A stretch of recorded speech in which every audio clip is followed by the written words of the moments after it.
everybody! Ako po si MJ Felipe. Welcome to the Grand Media Conference of Sins of the Father. Isa sa mga bago nating aabangan sa ABS-CBN Studio starting June 23.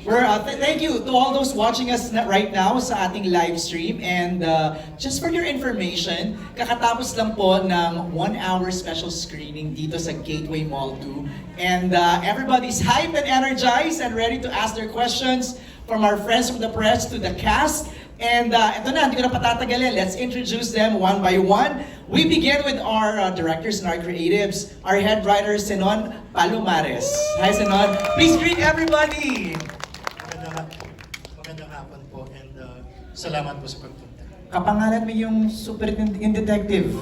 Tama ba ako? See, I'm listening intently. Thank you, Senon. Our directors, Bijoy Balagtas. Good evening po. Iba ka na, Bijoy, ha? Dati, noon time show. Ngayon, director na ng mga prime time, ha? Thank you, Bijoy. Bate, please, everybody. Good evening po sa inyong lahat. Thank you for coming and to see our future. Dami kong tanong kay Bijoy, pero mamaya na yon. Joining us also tonight, FMR! Direk! Magandang gabi po sa inyong lahat. The busiest. Ay, salamat po sa pagdating ninyo at pagsuporta niyo po sa amin.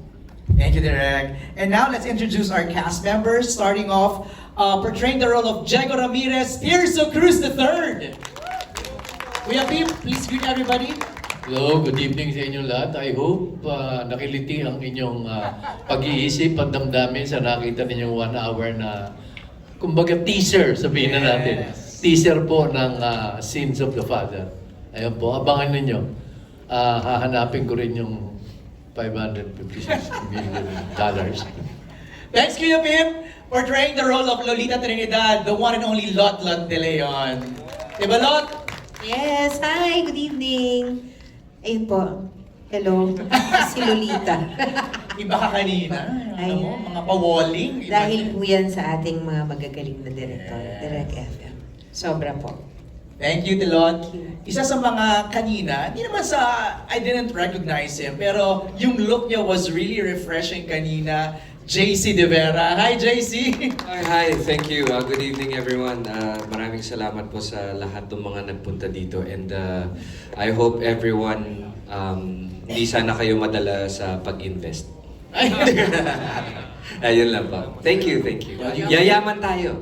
Well, you have to convince us, JC. Medyo, dahil sa nangyari niyan parang matatakot na kami mag-invest. Pero we'll discuss more of that later on. Portraying the role of Enzo Rivera, Seth Perilin. He's back on prime time. Yun po, maraming salamat po sa pagpunta at binabati ko, nakasuporta rin dito ang mga talagang sumusuporta sa amin matagal na. Sana po abangan po natin to, ang Sins of the Father. Maraming salamat po. Siyempre, pag may Seth, merong Francine. Francine Diaz! Hello po, magandang gabi po sa inyong lahat. Thank you to our supporters po and to our families sa pagpunta nyo. And Kuya MJ, ready na po kami sumagot. Ready nang sumagot. Also joining us tonight, isa sa mga versatile actresses, the one and only Shaina Magdayaw. Magandang gabi po sa inyong lahat. In your blonde era. Oh yes. Para kay attorney Lea na makikilala nyo na po very soon. Maraming salamat for coming here. Balita ko lahat ng nanood ngayong gabi yayaman. Okay ba yun? Wow! Hindi. Totoo ba yun? We really work hard. Everyone is really working hard for this show po. And so sana nagustuhan po ng ating mga manonood. At hindi pa po ngayon, hindi pa po doon magtatapos ang lahat.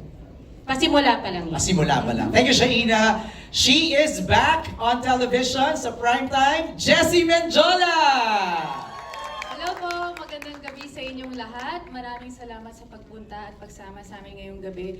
Grabe, isa lang talaga masasabi ko, ang ganda pong makita na finally everything has glued together at saka ang ganda po ng mga eksena. Gusto ko po magpasalamat sa aming mga direktor. Sobrang ganda po ng show na to. Sana po, supportahan nyo kami, mag-invest po kayo ng pagmamahal at support po sa show namin.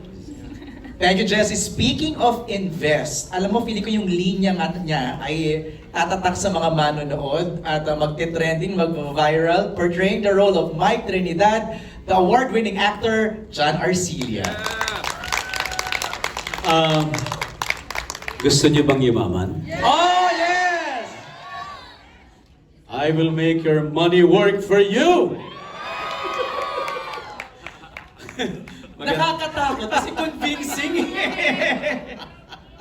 Kasi yun yung dapat mong i-work out dun di ba? Dapat mo convince mo talaga sila. And naniniwala naman si Mike sa sinasabi niya. Well, that's the twist of the story. Anyway, good evening po everyone. Thank you for coming. Of course,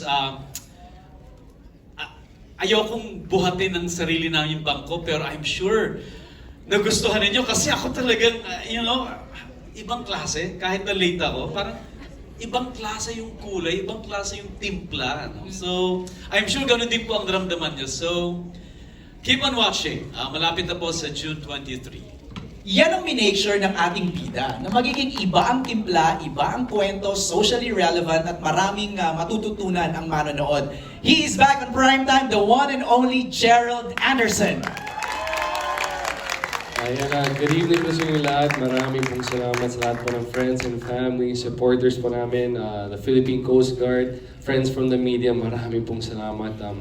Sana ho ay nagustuhan nyo. Maniwala kayo, I think nakita naman po sa produkto na talagang pinaghirapan po ng lahat yan. Not just the cast, everyone, lahat po ng tao behind the camera, from the writers, directors, the staffing crew, lahat pinaghirapan talaga namin ito para sa inyo.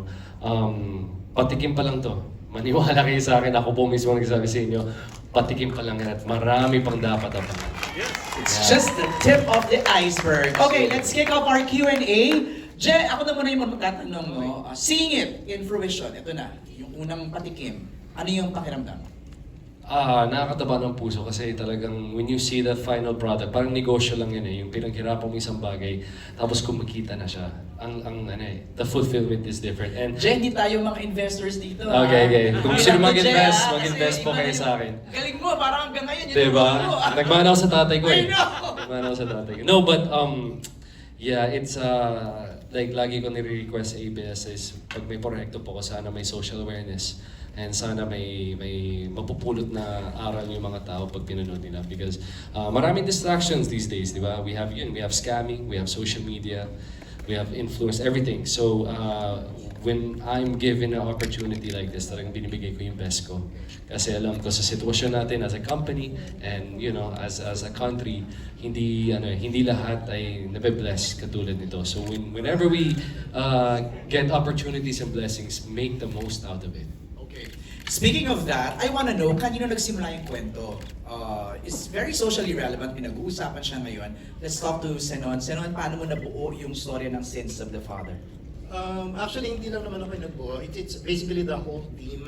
Of course, from JRG, dun sa aming creative manager kay Dindo Perez, kasama rin namin yung mga writers namin. So, ang tagal namin bin-brainstorm, tapos kasama sila direct, mga ganyan. Ang tagal tapos pinipresent namin dun sa mga actors, tapos nagko-comment, so back to the drawing board. Ang tagal, it took us like months para makam up talaga namin yung solid na kwento na alam namin that we could be proud of.